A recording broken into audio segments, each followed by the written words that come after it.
Halo, Assalamualaikum warahmatullahi wabarakatuh. Perkenalkan, nama saya Nur Afdelianti dari Prodi PGSD kelas G semester 4. Jadi pembuatan video ini bertujuan untuk memenuhi tugas UAS mata kuliah Psikologi Belajar Anak SD yang diampu oleh Bapak Dosen Anggi Tri Cahyadi, Magister Kesehatan. Nah, jadi kali ini saya akan membahas tentang hal-hal yang dapat mengganggu emosional anak SD seperti depresi, kecemasan, atau stres yang dapat mempengaruhi cara belajar anak SD itu sendiri.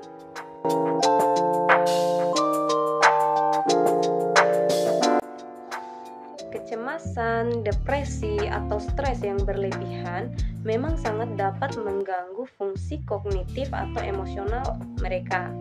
Maka dari itu, saya akan membahas secara umum penyebab gangguan emosional pada anak SD yang memang dapat mempengaruhi cara belajar mereka.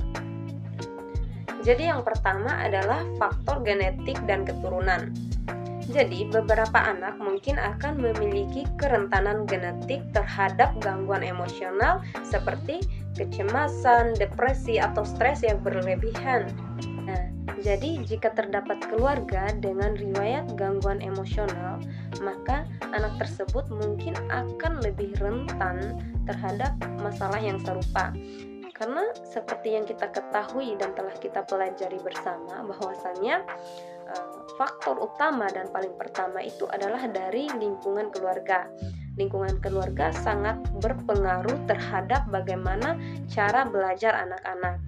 Nah, yang kedua adalah faktor stres dan tekanan.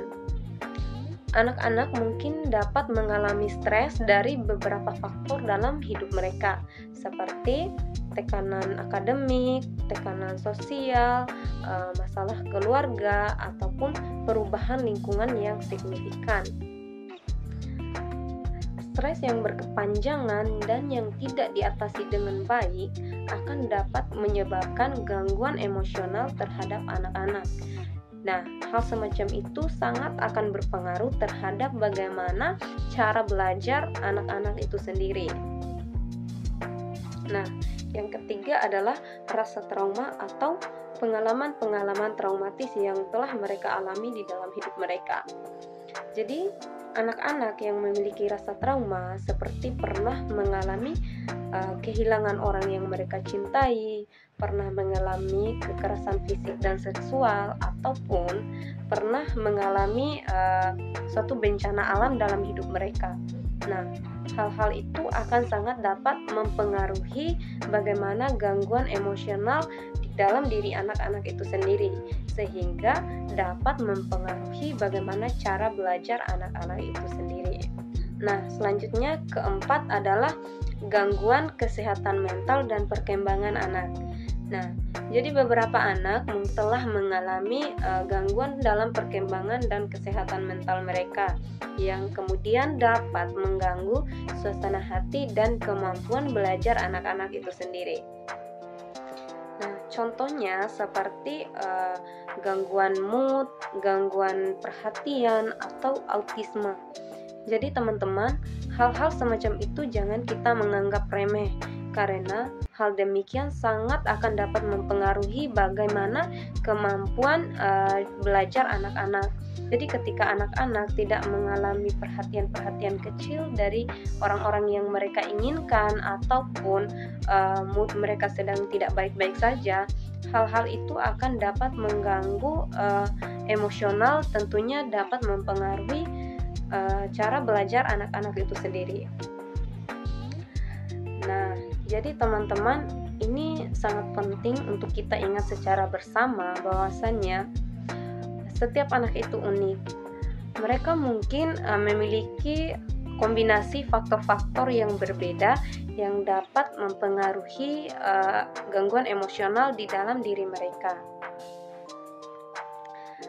Nah, jadi teman-teman, Jika Anda ataupun seseorang yang Anda kenal di luar sana yang memiliki anak, keluarga, ataupun saudara yang mempunyai riwayat gangguan emosional, itu sangat penting teman-teman untuk kita memberikan dukungan terhadap mereka, seperti kita memberikan perhatian-perhatian kecil pada mereka sehingga dapat mengurangi gangguan emosional yang mereka miliki.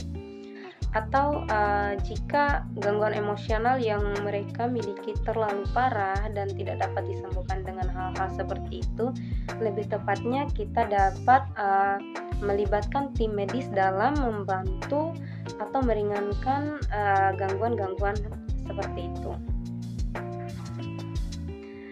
Oke teman-teman, mungkin itu saja materi tentang gangguan emosional yang dapat mempengaruhi belajar anak yang bisa saya sampaikan.